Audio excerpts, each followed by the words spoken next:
Hey guys, so welcome to Praise Dance Choreographer Vault Sunday. So this series will be dealing with, praise dancers who are interested in choreography but want to know a little bit more about it. So whether you're a beginner or intermediate or advanced level, you just want to up the notch within choreographing praise dance pieces. Now a lot of times when we choreograph music, we'll just listen to the music and think about steps and that's it. That's my choreography, that's a dance, I'm done with it. But it's really more to it, and the more I researched and studied, I was at one time, limited just to the movement itself. So I'm going to, talk to you about today about, choreography, how to do it, and, how to be inspired. So choreography, basically you need a source when it comes to choreographing a dance piece. And why do you need a source? The source will prompt you, it'll motivate you, and it will inspire you to do two things. It'll inspire you to create a physical expression and also inspire you to create an emotional expression. So you need a source so it can inspire you to do two things. One, to create a physical expression, and the second is to create an emotional expression. How can you go about creating the source? Well, choreographers use dancers. They need physical bodies within, a rehearsal space or a dance studio. And they can use maybe one or two or maybe a whole ensemble of dancers just to, crank out whatever idea or thoughts that may be going on in their heads, just so they can see it within a physical manner or within, right in front of them, how they can, tease out whatever thoughts that they have.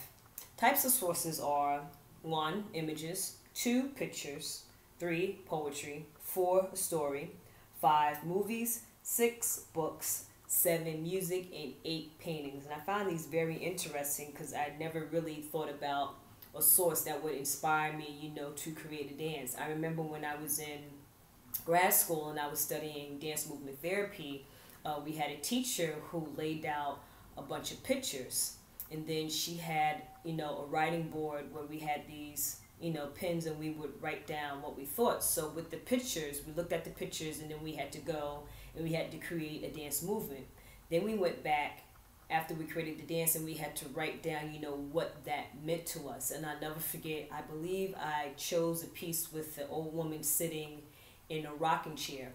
So I took that image and I pondered about, well, she's sitting in a rocking chair, but what is she thinking about? Is she thinking about, raising her children? Maybe she's thinking about her husband that passed away, or maybe she's thinking about the goodness of God. So it's just that one image, you can just let your imagination flow and go all over the place. And, as time goes on, weekly I will give, details about how you can go about to be inspired from each source. Once you get that source, you have to do research. So you have to research the history. Was it 1800s? Was it World War II? Was it 1960s? Research the history of that source. Number 2, you want to research, the time period. Was it Jim Crow? Was it Holocaust? Was it a biblical era? Was it a Renaissance era? Number 3, you want to research the culture.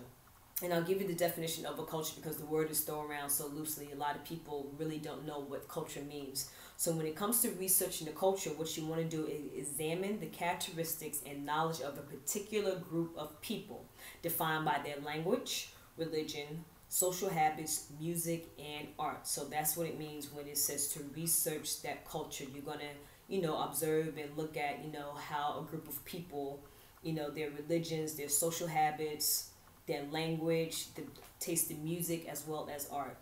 And also what you want to do is, spiritually, you want to ponder what their experience was. What these people, did they experience oppression or was it depression? Okay, so again, when it comes to choreography, number 1, you need a source. And again, the type of sources are images, pictures, poetry, stories, movies, books, music, and paintings. And again, I will continue this series every Sunday on how to go about choreographing the praise dance.